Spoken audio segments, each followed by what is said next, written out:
Hey vous, j'espère que vous allez bien. Je suis ravie de vous retrouver pour vous présenter enfin mon top 10 de mes films favoris de 2022. Pourquoi je la poste aussi tard? J'ai envie de dire en même temps, vaut mieux tard que jamais, mais en fait je voulais absolument voir tous les films que je voulais voir qui sont sortis en 2022, sauf que pour certains j'ai eu un peu de retard et du coup je les ai vus seulement en janvier 2023. Bref, on s'en fout, je vais vous présenter mon top 10 et du coup, eh bien, générique.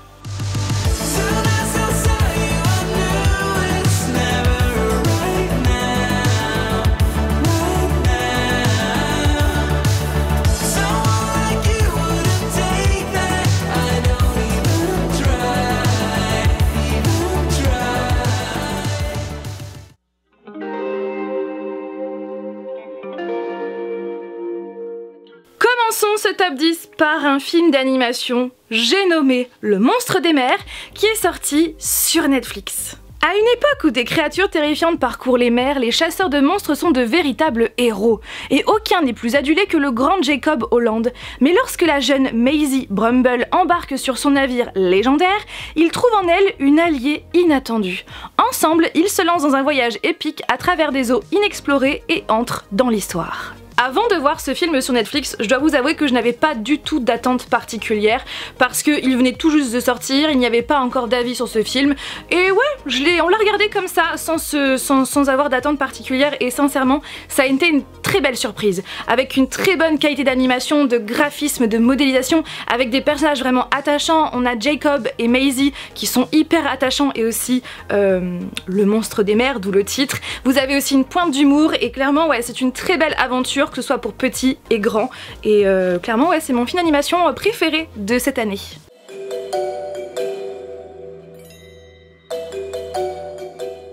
En 9e position, je dirais Glass Onion, disponible sur Netflix, qui est donc la suite de À couteau tiré.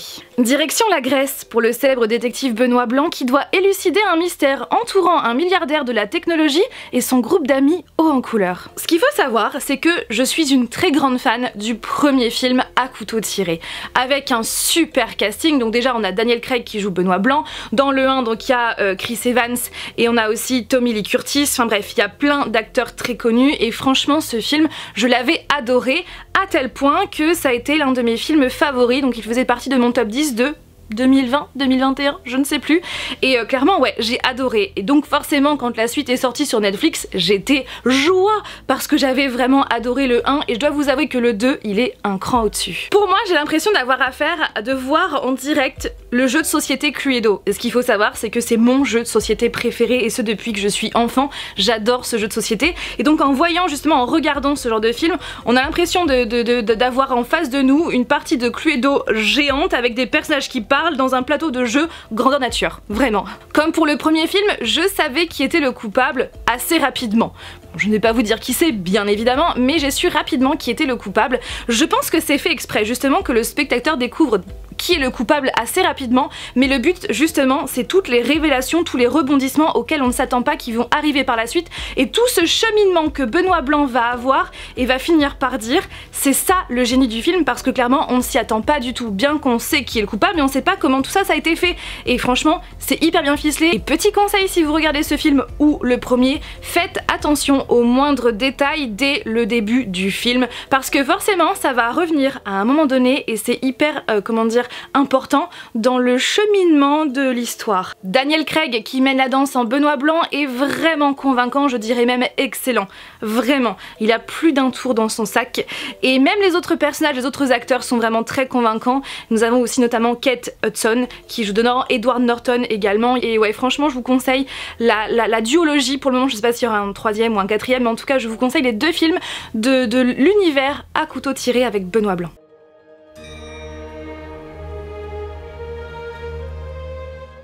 En 8e position, je dirais Jurassic World, le monde d'après, le 3e et dernier opus de la saga Jurassic World. 4 ans après la destruction de Isla Nublar, les dinosaures font désormais partie du quotidien de l'humanité entière.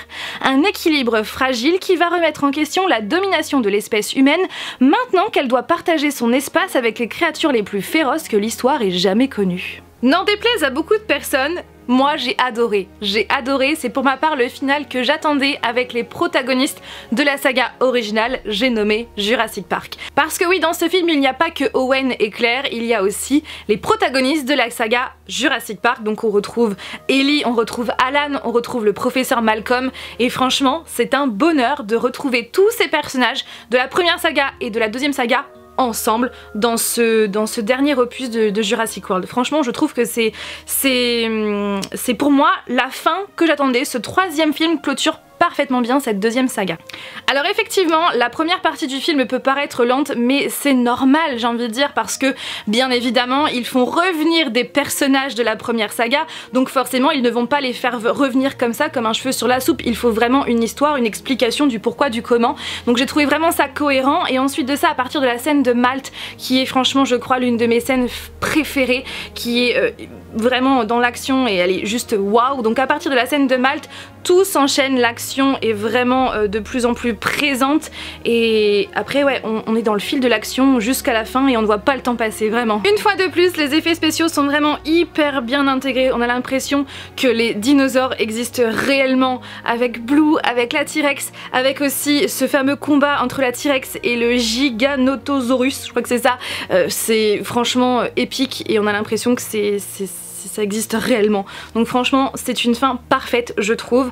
Alors oui, il y aura forcément des petites choses à redire par-ci par-là, mais en somme c'est vraiment une fin que j'attendais vraiment pour clôturer cette deuxième trilogie. Après sachez que dans mon cœur reste et restera à jamais la saga originale, la saga Jurassic Park. Je la préfère quand même à la saga Jurassic World, mais en tout cas pour ce film là je trouve qu'il clôture parfaitement bien cette saga Jurassic World.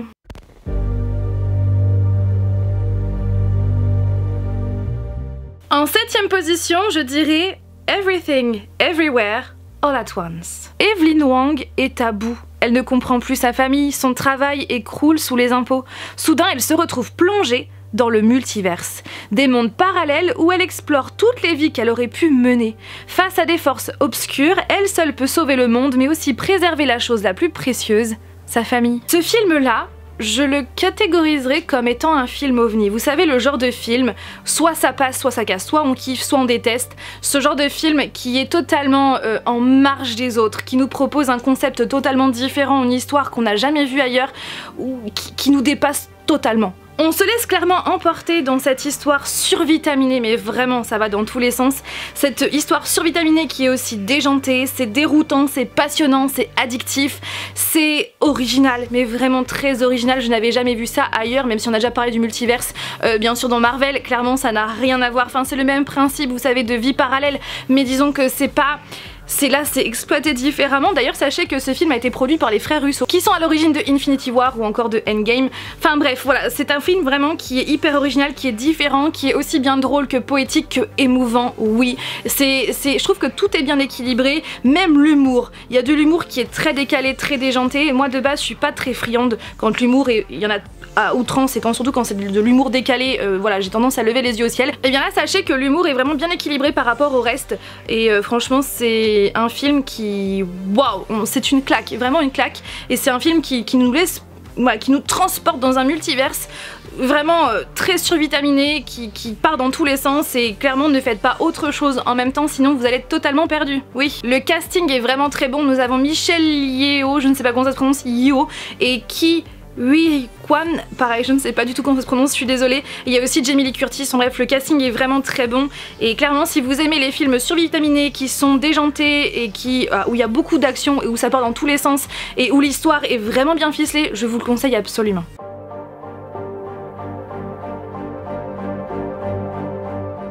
En 6ème position, je dirais Doctor Strange in the Multiverse of Madness. Oui, encore un film où ça parle de multiverse. Dans ce film, l'univers cinématographique Marvel déverrouille et repousse les limites du multiverse encore plus loin. Voyager dans l'inconnu avec Doctor Strange qui, avec l'aide d'anciens et de nouveaux alliés mystiques, traverse les réalités hallucinantes et dangereuses du multiverse pour affronter un nouvel adversaire mystérieux. Clairement, ce film est un cran au-dessus du premier que j'avais déjà adoré. Ce film Doctor Strange le premier faisait partie de mes films préférés chez Marvel.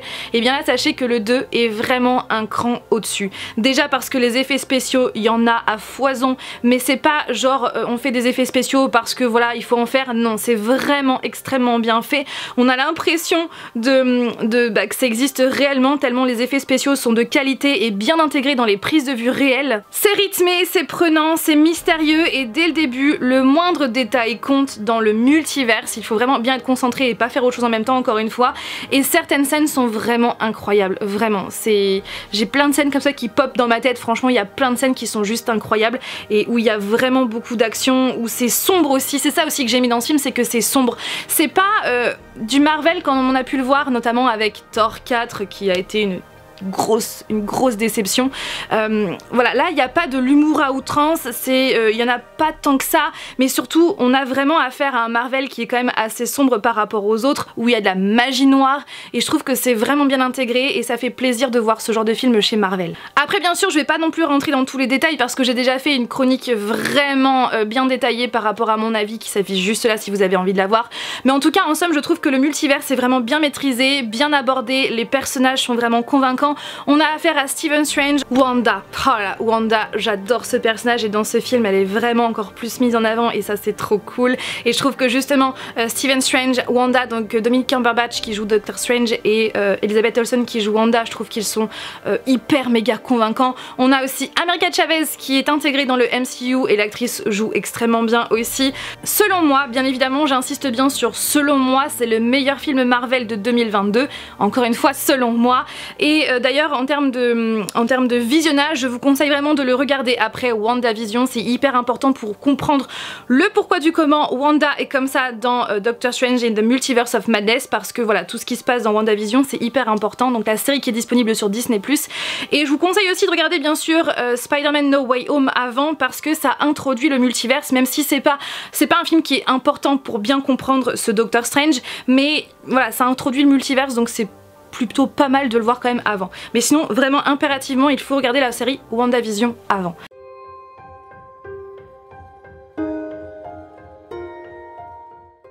On rentre dans le top 5, en 5ème position je dirais La Petite Nemo et Le Monde des Rêves, disponible sur Netflix. Accompagnée d'un hors-la-loi extravagant, une jeune orpheline intrépide voyage dans le monde des rêves pour trouver une perle qui exaucera son vœu le plus cher. Ce film, je l'ai adoré pour plusieurs raisons. Parce que déjà, il mêle à la perfection l'onirisme avec justement ce monde des rêves. Il mêle aussi le côté très émouvant parce que l'histoire de Nemo est triste de base. Ça mêle aussi avec des effets spéciaux qui sont extrêmement bien faits mais vraiment de qualité et encore une fois voilà, on a l'impression que ça existe réellement et que la petite Nemo est vraiment dans ses rêves. Les acteurs sont extrêmement convaincants, donc on a ce duo de Jason Momoa et de Marlo Barkley et je trouve que ce duo est franchement mais incroyable. Ils sont hyper attachants et donc aussi avec la petite Nemo avec son monsieur cochon qui est extrêmement bien fait, on a la peluche qui prend vie, enfin bref je trouve ce film très original, bien ficelé, qui est prenant avec aussi bien de l'action, de la douceur que de la poésie. C'est un très beau voyage dans le monde des rêves et c'est un super divertissement pour toute la famille.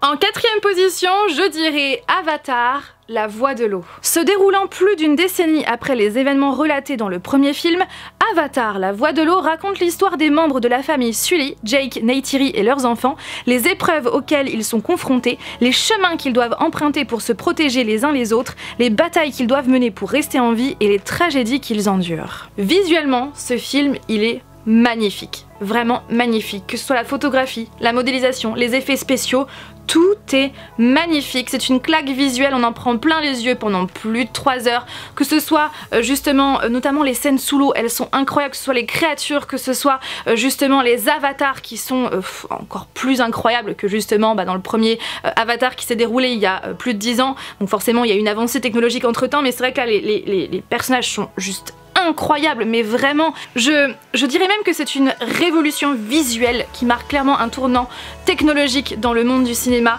tellement ce film est incroyable visuellement. Les scènes sont tellement fluides que c'est plaisant pour les yeux, c'est vraiment c'est hyper agréable. Alors ce qu'il faut savoir, c'est que les films de base sont tournés en 24 images par seconde, alors que là, une bonne partie des scènes de ce film ont été tournées en 48 images par seconde, c'est pour ça que les scènes sont fluides. D'ailleurs, on ressent quand même la différence quand justement les scènes passent de 48 images par seconde à 24 images par seconde, la fluidité change, mais bon bref, c'est vraiment un bijou technologique, c'est un bijou visuel, mais vraiment. C'est pour moi, selon moi, le plus beau film, c'est indéniablement le plus beau film de l'année 2022.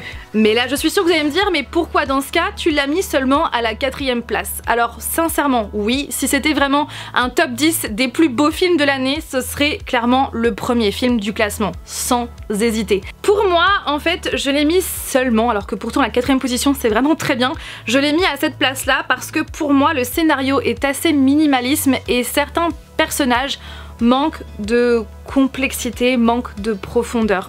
Et c'est vrai qu'en somme, ce film manque d'originalité. Voilà, je suis désolée de dire ça, mais c'est vrai que le scénario, il est assez basique. Et pour moi, il manque de complexité, il est assez minimaliste, disons-le. Après encore une fois ce n'est que mon avis, c'est pour ça que je mets des pincettes parce que j'ai pas envie que vous en preniez à moi, encore une fois ce n'est que mon avis, mais ouais le scénario est plutôt basique et c'est ça qui fait qu'il n'est que en 4e position. Et puis aussi la longueur du film. Je dirais que certaines scènes sont un peu longues et c'est vrai que je me suis un peu ennuyée à certains moments, mais à partir de, je dirais, la dernière heure de ce film, c'est ma partie préférée. C'est une fin qui est juste incroyable, avec de l'action, des scènes émouvantes, parce que oui, j'ai pleuré comme beaucoup, j'imagine. Il y a beaucoup d'action, enfin la scène, la dernière heure, c'est un final de folie, vraiment un final de folie. Et le seul truc que j'ai à reprocher, c'est ce qui se passe à la fin. Je vous dis pas quoi pour ne pas vous spoiler, parce que voilà, je vais pas vous spoiler la fin, ça serait quand même dommage. Vu ce qui se passe, je me dis, ça y est, on est reparti pour un tour pour le 3. Donc ça ouais, je me dis ok, ça va être encore redondant, je l'espère pas. J'espère vraiment que ce 3e film se démarquera de ses prédécesseurs. J'espère qu'il sera un cran encore plus au-dessus, parce que déjà le 2 est carrément 10 crans au-dessus du 1. Donc peut-être qu'il sera 10 crans au-dessus du 2, je ne sais pas. Mais j'espère qu'en tout cas le scénario sera un tout petit peu plus développé et les personnages un petit peu plus en profondeur. Même s'ils sont souvent sous l'eau d'ailleurs. C'est le scénario en fait qui pêche, c'est pour ça aussi que je l'ai mis qu'à la 4e position, mais en tout cas visuellement c'est indéniablement le film qui a le plus d'avancées en termes d'effets spéciaux. Clairement c'est indéniable.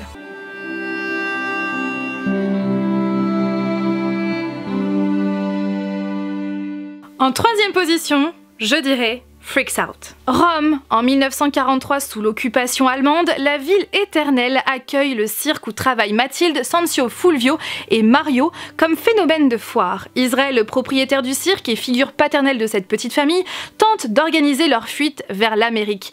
Mais il disparaît. Privés de foyer et de protection dans une société où ils n'ont pas leur place, les 4 freaks vont tenter de survivre dans un monde en guerre. Depuis très longtemps, j'ai toujours été intéressée par les films qui se déroulent pendant la Seconde Guerre mondiale. 1947 d'ailleurs, c'est un film que je kiffe. Et j'ai toujours aussi été intéressée par les freak shows. Vous savez, les fameux cirques qui justement étaient plutôt particuliers puisque leur spectacle à l'intérieur était réalisé par des personnes avec des particularités. Donc il y avait notamment la femme à barbe et c'est vrai que c'est des freak shows. Ces freak shows là étaient très en vogue dans les années 30, 40, 50 et c'est vrai que ça m'a toujours intéressée ces freak shows là. Et quand j'ai su que Freaks Out était un mélange de Seconde Guerre mondiale avec un freak show, bah clairement je n'ai pas hésité et sincèrement ce film italien est un bijou. Est un bijou qui a une aura si particulière qu'il aurait très bien pu être réalisé par Tim Burton. Ce film est vraiment un parfait mélange de la Seconde Guerre mondiale et d'un freak show puisque ça parle justement de personnages. Donc on a Mathilde, Sancio, Fulvio et Mario qui ont des dons, qui ont un physique particulier. On voit les conditions justement de ce quatuor qui est d'ailleurs hyper attachant et j'aime chacun de ces 4 personnages parce qu'ils ont chacun une personnalité différente et un caractère différent et des qualités différentes. Donc ouais, on suit justement donc comment ces personnes avec des particularités étaient perçues durant la Seconde Guerre mondiale. Dans ce film, on voit aussi les conditions de vie des juifs pendant les rafles et leur envoi dans les camps de concentration. Et franchement, ce film est d'une justesse du début jusqu'à la fin. C'est un film qui se veut assumé, qui sort des sentiers battus, qui est aussi bien justement qui parle de cet épisode de l'histoire, mais aussi c'est émouvant, c'est poignant. Et rien que déjà, dès le début, dès la scène d'ouverture, on se laisse porter par cette histoire sans fausse note ni longueur. Il dure quand même 2h20, mais croyez-moi, on ne voit pas du tout le temps passer et il n'y a aucun cliché. Vraiment, c'est d'une justesse et d'une fluidité, franchement c'est assumé et fascinant. Et la photographie est vraiment parfaite, elle est belle, la colorimétrie je trouve qu'elle colle parfaitement bien à l'ambiance que veut donner le film. Et pour terminer, je dirais mention spéciale à la bande originale, notamment à la reprise de Creep de Radiohead qui est jouée au piano. Alors vous allez me dire pourquoi Creep ? Radiohead, sachant que là on est pendant la Seconde Guerre mondiale, vous verrez pourquoi le personnage joue cette musique au piano, vous comprendrez, et c'est franchement une pure merveille qui fait maintenant partie de mes titres likés sur Spotify et que je n'hésite pas à réécouter parce que c'est franchement une pure merveille. Donc ouais, ce film est une pure merveille aussi bien au niveau du scénario parce que c'est rythmé, aussi bien des personnages qui sont hyper attachants, aussi bien de la photographie, aussi bien de la bande son, de tout en fait. C'est un chef-d'œuvre italien que je vous conseille très fortement de regarder. Par contre, sachez qu'il est interdit aux moins de 12 ans. Mais franchement, ouais, ça fait partie maintenant de mes films coup de cœur et peut-être même maintenant de mes films favoris. Ouais, de tous les temps. Parce que c'est un bijou. Je le rappelle, c'est un bijou.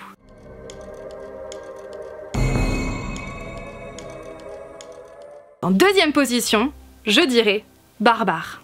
Se rendant à Détroit pour un entretien d'embauche, Tess se retrouve à louer un Airbnb le temps de son séjour. Mais lorsqu'elle arrive tard dans la nuit, elle découvre que la demeure est déjà occupée et qu'un homme étrange du nom de Keith y séjourne déjà. Malgré la gêne, elle décide résignée d'y passer la nuit, les hôtels des environs étant déjà complets. Mais réveillée dans son sommeil par des sons mystérieux, Tess va s'embarquer malgré elle dans une série de découvertes terrifiantes. Depuis que j'ai au moins 13, 14, 15 ans, je consomme des films d'horreur assez régulièrement. Donc on va dire que ça fait 15 ans que je regarde des films d'horreur régulièrement. Et donc plus ça va, forcément, c'est quand on voit souvent, enfin quand on voit régulièrement quelque chose, plus ça va, plus on a des attentes, plus on se doute de choses, etc. Et c'est vrai que plus je regarde des films d'horreur, plus ça arrive que moins je sois surprise. Je sais pas comment vous expliquer, mais ouais, plus ça va, moins je suis surprise par des films d'horreur parce que bien souvent les films d'horreur utilisent, vous savez, les codes de l'horreur, etc. avec les fameux screamers, etc. Et c'est vrai que souvent je m'en doute quand un screamer va arriver, je me doute quand ceci et cela va arriver. Donc souvent ça arrive que je sois de moins en moins surprise par un film d'horreur. Il m'en faut quand même maintenant, il me faut de l'originalité. J'ai envie d'avoir des films d'horreur qui se démarquent des précédents. Même si en vrai, un bon film d'horreur avec des codes de l'horreur, ça fonctionne toujours parfaitement bien sur moi. D'ailleurs, petite parenthèse, je n'ai pas vu Halloween Ends. Donc c'est pour ça qu'il ne fait pas partie de ce top. Ou pas d'ailleurs, parce que ça se trouve, quand je vais le voir, ça se trouve je ne vais pas du tout aimer. Mais en tout cas, voilà, sachez que je ne vous en parle pas parce que je ne l'ai pas vu. Pour la simple et bonne raison que dans mon cinéma, il n'est pas passé. Donc je suis un peu dégoûtée parce que c'est quand même, voilà, vous savez la passion que j'ai pour la licence Halloween, mais malheureusement voilà, je ne l'ai pas vu, donc j'attends sa sortie en DVD pour pouvoir le voir et à ce moment-là je vous parlerai de cette nouvelle trilogie dans son intégralité. Je pense que je ferai même une vidéo sur le sujet, peut-être pas, peut-être ouais, un petit court-métrage avec un petit masque de Michael Myers, bref je dis ça, j'en sais rien, mais quoi qu'il en soit c'est pour ça que je ne vous en parle pas. Donc tout ça pour vous dire que plus ça va, moins je suis surprise par un film d'horreur, j'ai besoin aussi d'avoir de l'originalité, c'est comme ça, voilà. Et en fait, quand j'ai vu Barbare arrivé sur Disney+ et que j'ai vu que Bill Skarsgård était dans ce film, je me suis dit je veux absolument le voir parce que vous savez j'adore Bill Skarsgård, c'est l'un de mes acteurs préférés depuis que je l'ai vu jouer dans Hemlock Grove, série qui malheureusement n'est plus disponible sur Netflix. Bref, il a joué Pennywise dans ça, il a joué dans Castle Rock, enfin bref, je trouve que l'horreur lui va comme un gant et du coup sachez que pour ce film Barbare il a produit ce film, donc voilà. Donc quand j'ai vu ça je me suis dit je vais le voir, et la claque. J'ai pris une claque comme vous pouvez même pas imaginer parce que c'est un film d'horreur comme je les aime, avec beaucoup de suspense et d'originalité. Il sort des sentiers battus, il est différent des autres films d'horreur que j'ai pu voir jusqu'à présent, avec des codes de l'horreur différents de ceux que j'ai pu voir, de ceux que l'on voit dans la majorité des films d'horreur, car oui, forcément, je pense que si vous avez vu le film, vous avez été comme moi, au départ, je pensais à autre chose et finalement je suis partie sur une mauvaise piste, alors qu'en fait la réalité ce n'est pas du tout ça. J'étais à côté de la plaque et ça fait du bien parce que du coup ça veut dire que ce film est original. Je trouve que c'est un parfait mélange de thriller, de scènes sanglantes, de suspense et d'action. Et justement, par moments, on a donc un savant mélange aussi de rebondissements, de révélations auxquelles on ne s'attend pas. Il y a beaucoup de rythme aussi, mais aussi beaucoup de temps mort pour justement souffler avant que ça remonte, avant que la tension remonte, et puis aussi pour poser les bases, voilà, pour réfléchir en même temps que Georgina Campbell, donc l'actrice qui joue l'héroïne, et waouh, c'est une claque. Sincèrement, c'est le meilleur film d'horreur que j'ai vu cette année. Le deuxième, c'est Smile. Et clairement, le casting est excellent. Donc on a Bill Skarsgård qui malheureusement, on ne le voit pas assez. Mais encore une fois, il est excellent. Regardez-le dans sa version originale parce que voilà, il est encore plus incroyable d'entendre les acteurs parler avec leur voix originale. Enfin, bref, je préfère le voir en version originale. Mais en tout cas, ouais, le casting est très bon. Georgina Campbell joue extrêmement bien. On a aussi Justin Long qui... mais quand je vois la fin, je me dis...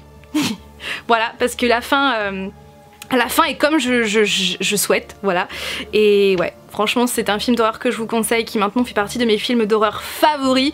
Et c'est clair que chaque année pendant Halloween, je vous bassinerai avec ce film tellement. Je vous incite à le regarder, il est disponible sur Disney+.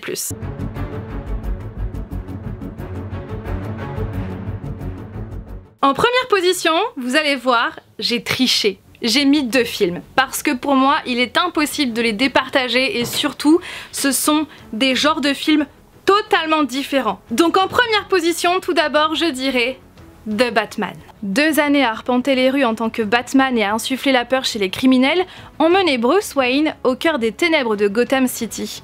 Avec seulement quelques alliés de confiance, Alfred et James Gordon, parmi le réseau corrompu de fonctionnaires et de personnalités de la ville, le justicier solitaire s'est imposé comme la seule incarnation de la vengeance parmi ses concitoyens.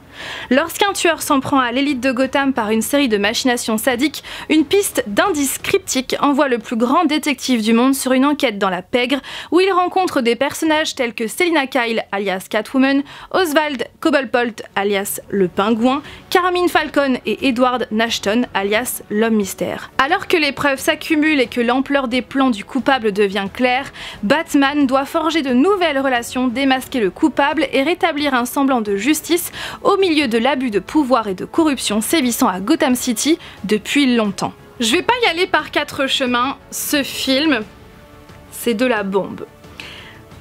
Même au sens littéral du terme, d'ailleurs. C'est un film dont je vous ai parlé dans cette vidéo là, donc si vous avez envie de connaître ma critique vraiment plus en profondeur avec une partie spoiler, je vous invite à aller voir cette vidéo parce que là je vais vraiment survoler mon avis bien évidemment parce que sinon la vidéo va encore durer méga longtemps. Donc clairement c'est un film que j'ai trop aimé parce que c'est une facette de Batman différente de celle qu'on a l'habitude, c'est une facette de Batman qui a été exploitée différemment. J'ai trop adoré ce film parce que dans ce film, c'est une nouvelle facette de Batman qui a été exploitée, une facette différente où l'on voit un Batman torturé et où on voit autant Bruce Wayne que Batman. Et aussi c'est sombre. C'est un film qui est sombre, qui est dark. La colorimétrie justement accentue justement cette ambiance très pesante de la pègre, de Gotham City, cette facette de Gotham City qu'on n'a pas trop l'habitude de voir dans les films chez DC Comics. Et ouais, c'est sombre et c'est à l'image des comics. J'insiste bien sur ça parce que je sais que beaucoup de gens ont été déçus. Même lors de notre séance de cinéma, il y avait des personnes qui étaient parties de la séance en plein milieu du film. Alors peut-être que c'était pour quelque chose de très important, mais c'est peut-être aussi parce que les personnes n'ont pas accroché avec le film. Parce que pour moi, En fait, avec ce film, ils ont enfin compris qu'il ne faut pas à tout prix faire du Marvel quand il s'agit de faire des films de super-héros. Et je pense aussi que beaucoup de gens font l'amalgame que quand on parle de super-héros, forcément on pense à Marvel, on pense à de l'humour, à quelque chose de fun. Non, ce n'est pas systématiquement ça. Et là, dans ce film de Batman, on ressent vraiment la patte que l'on voit dans les comics. Et ça fait plaisir parce que c'est quelque chose qu'on voyait dans les comics, mais qu'on ne voyait pas spécialement dans le DCU. Après, sachez que je ne critique pas du tout Marvel, j'adore Marvel comme vous le savez, mais Marvel doit rester chez Marvel et DC Comics doit être DC Comics. Il ne faut pas de copie conforme en fait, il faut que Marvel reste Marvel avec son humour, avec son... Bon, même si j'aimerais bien qu'il y ait moins d'humour parce que Thor 4, encore une fois, je l'ai toujours là, n'est-ce pas? Mais voilà, il faut que Marvel reste Marvel et que DC Comics reste sur la voie de DC Comics. Donc sincèrement, ce film The Batman est dans la même veine que les comics. Et je vous conseille d'ailleurs, si vous avez envie d'aller plus loin, de lire Un long Halloween qui est excellent. Ce que j'ai aimé aussi dans ce film, c'est que le scénario monte vraiment en puissance, mais tout au long du film, la tension est de plus en plus palpable pour finir avec un final digne de ce nom. Et selon moi, c'est la meilleure prestation de Robert Pattinson, franchement. Alors c'est un acteur que je suis depuis Twilight et que j'ai toujours adoré, Bellamy, donc Twilight, Bellamy, Tenet, enfin bref, il a joué dans plein de films et c'est vrai que là, il nous offre vraiment une prestation excellente dans le rôle de Batman et dommage, il n'est pas nominé aux Oscars. Dommage, parce que sincèrement j'aurais trop voulu qu'il soit nominé aux Oscars, mais malheureusement ce n'est pas le cas. Et on a aussi donc Colin Farrell qui joue le pingouin, mais franchement trop bien, d'ailleurs il est grimé, enfin bref il est méconnaissable, mais à mon sens on ne le voit peut-être pas assez. On a Zoe Kravitz qui est parfaite en Catwoman, aussi bien dans son jeu d'actrice que avec son physique bien sûr, et Paul Dano qui joue le Sphinx qui pour moi est un méchant comme on aime, vraiment. Donc clairement ouais, je suis trop fan, et puis la VF, les comédiens de doublage sont juste excellents, enfin bref, je vous conseille très fortement de voir ce film de Batman si vous ne l'avez toujours pas vu. Mais franchement, qu'attendez-vous? Qu'attendez-vous? C'est pour moi... Je dirais que, vous savez, hein, si vous me suivez sur ma chaîne, vous savez que The Dark Knight c'est mon Batman préféré de tous les temps, de Christopher Nolan. Vous savez que The Dark Knight c'est, voilà, avec Heath Ledger, c'est vraiment mon Batman préféré. Et bien sachez que The Batman est maintenant au même niveau, voilà, que ce film que j'aime trop. Voilà, donc ces deux films sont incroyables et regardez-les.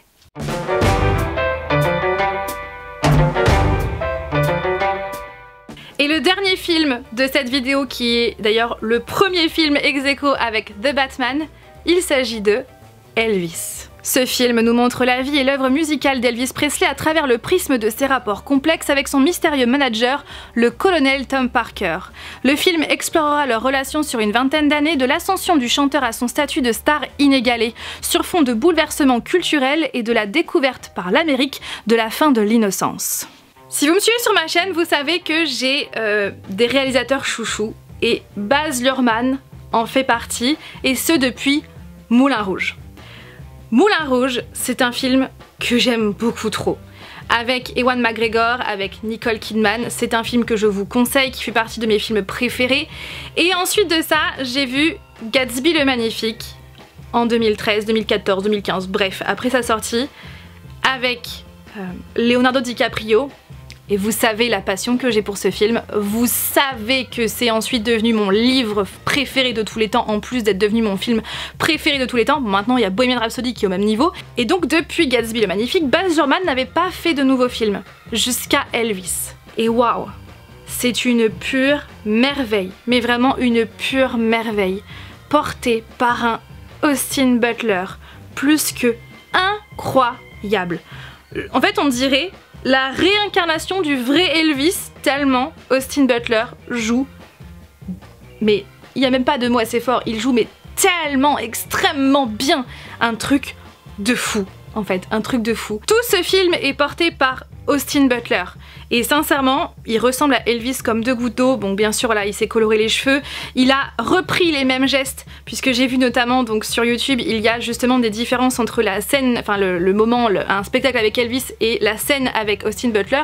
Il s'est calé sur les gestes de Elvis et surtout sa voix, parce que ce qu'il faut savoir c'est qu'à l'instar de Rami Malek qui ne chantait pas du tout Freddie Mercury, et bien là nous avons Austin Butler qui a chanté toutes les musiques de Elvis avec la même voix que Elvis Presley. Il a tout chanté, il s'est même préparé pendant 2 ans avant le tournage du film pour vraiment être bien calé, avoir la même voix que Elvis, pour qu'il puisse chanter comme Elvis, et bien sachez que comme il s'est préparé pendant autant de temps, et bien sachez que maintenant il a toujours la voix de Elvis Presley.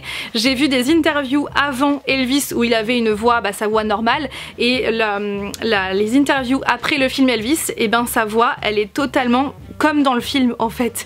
Et il y a des spécialistes de la voix justement qui ont dit que il se pourrait que jamais il retrouve sa voix d'avant, mais voilà, il est tellement convaincant que pour moi il mérite l'Oscar du meilleur acteur, parce que ce qu'il faut savoir c'est que ce film a 8 nominations aux Oscars, en passant par le meilleur film, l'Oscar du meilleur film, et bien il est aussi nominé donc Austin Butler pour l'Oscar du meilleur acteur, et j'espère sincèrement qu'il l'aura parce qu'il le mérite. Pour moi, il a un talent tellement oufissime que pour moi c'est impossible qu'il ne l'ait pas, parce qu'il le mérite. D'ailleurs il a eu le Golden Globes du meilleur acteur dans un film dramatique, et bien j'espère que là il va avoir les Oscars.